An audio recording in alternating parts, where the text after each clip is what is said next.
Hello. Poor old Keir Starmer. No sooner has he got the Labour Party into some sort of decent shape than Diane Abbott goes and scuppers it all over again with a comment about comparing the sufferings of gypsies and Jews with the suffering of blacks, and of course redefining the word racism so that it included only blacks, so that gypsies and Jews suffered maybe a little bit of prejudice like red-haired people might, but nothing worse, and it's just the blacks that win the racism Olympics. Okay, so we've got that, and she's been suspended.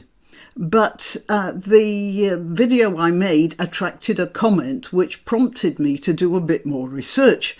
And I thought I could tell you something from my own personal experience, actually. You see, he was talking, the commenter was talking about this picture here. And I want to tell you, this picture here appears in an online publication called Left Foot Forward, which gives you an idea of the sort of attitude that the articles will display. And this comes under the following headline: Why There Was a Lot to Hate About 1940s Britain. You know, that was October 2013. I want to tell you about 1940s Britain. I wasn't around, but I do know quite a bit about it. And I know that the country was nearly bankrupt because it had been fighting a war of good against evil, which had exhausted it. That it was short of people, it was short of money. I might tell you part of that reason was the Americans bled Britain dry, basically, in exchange for them helping out with the Second World War. I don't think Britain could have managed it without America. I'm not saying that it was entirely a horrible thing, but the general attitude of America was to destroy the British Empire, because now it was America's turn. I can't entirely blame America for that. You know, you take advantage for your own country if you can, but it was a big mistake, because now America is faced with, Britain had stations all around the world, very well organised ones, and when the British Empire pulled out, you got stuff like Vietnam going on. And the thing is that now America is faced with policing the world, and it's just like, you know, holding water in your hands. America's in trouble. If there'd have been a bit more of the British Empire left, there would have been a bit more help with that sort of control. So, you know, karma. But it's not... it wasn't predictable at the time, I think. So I'm not blaming anyone. This is how empires rise and fall. It was part of the cycle. It's a bit of a pity, that's all I can say about it. Now, but this here, Left Foot Forward, uses this. There was a lot to hate about 1940s Britain. Britain was down on its uppers at the time, and it was struggling valiantly to restore itself. And there was plenty to like about it, even though it was dusty and poor, and it was trying to make a moral society. That was when they came up with a National Health Service, by the way, which America still doesn't have and which you need. No, I mean, the British National Health Service was made on a model that doesn't work in the 21st century, that's for sure. It doesn't need to be treated as some sort of a holy object that cannot be changed. It's not a religion, and it shouldn't be treated as a religion, which is part of our problem now. But it was an attempt at social justice in the correct sense of the word, and I'm very proud of that. The fact that, as desperate as Britain was, they were trying to be fair to all our citizens. Now, and this here is from an article that says how awful Britain was in the 1940s. What a bunch of, well, tossers. Okay, and it turns out that this is some sort of a forgery as well. Here, this is a letter in The Guardian, no less. And if it's published in The Guardian and it says something good about Britain, then it's got to be true. Okay, this is a letter from 2015. And it starts off, no Irish, no blacks, no dogs, no proof. And concern about the government's immigration proposals has facilitated an old myth regurgitated, namely that signs were commonplace in the post-war years saying no Irish, no blacks, no dogs. There were notices aimed at Commonwealth immigrants, no coloureds, no West Indians, and they certainly did exist. But in the 1980s, Irish activists asserted that no Irish, no blacks, no dogs had been widespread, but there is no evidence for such signs in any British or Irish archive. They were not, for instance, mentioned in Parliament during the 1960s race relations debates, nor by TDs in, I'm not going to even try to pronounce that. Okay, so this is this photograph here is much reproduced, and it's held by the Irish Studies Centre of London Metropolitan University, and depicts a front window with handwritten signs saying bed and breakfast, and well, yeah, here you've seen that. It is of somewhat uncertain provenance, apparently. I've seen that, and I never thought to question it, you know, which is a bad thing. You've got to question them all now, haven't you? They have been unable to discover who took the picture, where or when. An old news clipping, which I have presented to the university, points to the image having been mocked up for an exhibition called An Irish Experience, mounted at the now defunct Roger Casement Irish Centre in Islington. So it's one of those situations where it was mocked up because the Irish exhibitors, the people who they had an axe to grind, they wanted to make out that they were more persecuted than they actually were. Now, this sort of thing has been going on for thousands of years.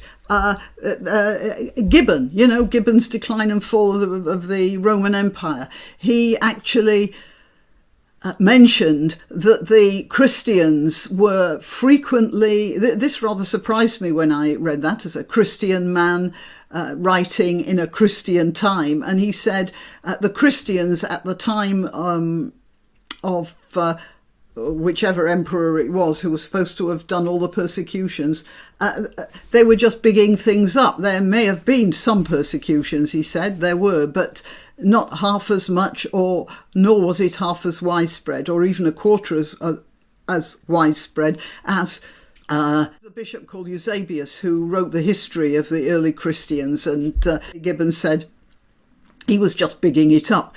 So this is, if people have an axe to grind, they're going to make stuff up, and then it gets into popular imagination. If you want to know a little bit more about the British attitude to, for instance, black immigrants, they were called coloured immigrants at the time, especially from the West Indies, then you can do no worse than see a film called Sapphire, which was made in the early 60s, or maybe it was the late 50s. I don't remember anymore. But anyway, it was at a time when no film company in America would have made any sort of a film like that. It was an amazing film for its time, and it dealt with the issues in a very even-handed way. That is, it had some time for the arguments of the people who were prejudiced against black people. Ultimately, it came to the conclusion that they weren't right, but it didn't start calling them names. There was one very bad person who was what you might call extremely prejudiced, but then there were several who were just generally prejudiced, and they were given some listening time. And it was a very good film, and it just showed that the British people at the time were prepared to discuss things, were prepared to consider different sides of the argument in a way that we seem to be losing now, much to our discredit, I want to say. And I am interrupting myself to remind you I'm Granniopteryx. I'm on YouTube, Rumble, BitChute and Minds. All the links are in the description. Also on Twitter and Gab, where I let you know when I've uploaded a new video. Again, links in the description. If you want to donate to this channel, then the links are in the description. But if you don't want to donate, the best way you can help is by clicking like, which does help the channel a lot. You can share and subscribe. Right. And it was a very good film, and it just showed that the British people at the time were prepared to consider different sides of the argument in a way that we seem to be losing now, much to our discredit, I want to say. So anytime somebody shows you this photograph or quotes it, they're wrong. It was a mock-up made by some students for an exhibition because they wanted to give themselves some racism points. How would you call that? Yeah, I mean, there's no Irish first, you see, so they've won in the Prejudice Olympics. Okay, well, yeah, that's just a comment about how proud I am to be British, really, I suppose. And now I'm going to give you some information from my own experience. When I was a student, when I started out as a student at Manchester University, I took on some extra odd jobs, as students do. And one of them was doing research for a television company, because this was at a time when television companies actually did research instead of just parroting received wisdom. Manchester was at the time a port, and even today it is still a port of sorts. It's down the Manchester Ship Canal from Liverpool, but then it was actually an active port, and all ports have all sorts of people from all over the world, and so there is always a demand for very cheap accommodation in some of the worst areas of town. And I was going round these areas with my little clipboard, ticking names off here and there, and I saw there were a lot of rooming houses, bed and breakfast, terraced houses that, you know, room for rent, that sort of thing. And I never once saw either a no coloured sign or this here, an Irish no, black no dogs, nothing. I never saw that. I didn't see it once. And I was there in the 70s. Okay, so that should give you a clue. I have to say, from my own personal experience, there might have been some no coloured signs very early on in the 50s, when there was a certain amount of shock at the people coming in from the West Indies who looked so very different. But by this, you know, it was discussed early in the 1960s, much to the shock of the politicians who didn't like it at all. It caused a tremendous amount of fuss, and then it had died out. Now, I'm not saying that there weren't people who refused accommodation to various ethnicities on the excuse that they'd already rented the place. I'm not saying that never happened, because that will always happen. But there was this sort of open hatred. It wasn't there when I was there. That was comparatively early on in the British immigration saga. So, yeah, that's my witness to the situation. Okay. Well, till next time. Why not treat yourself or a favoured relative or friend to these magnificent examples of merch? The The mugs and t-shirts come in the granniopteryx design or Granbo with a firearm or the more deadly knitting needles. Go to www.granniopteryx.com and whatever platform you're watching this on, please click like, subscribe and share.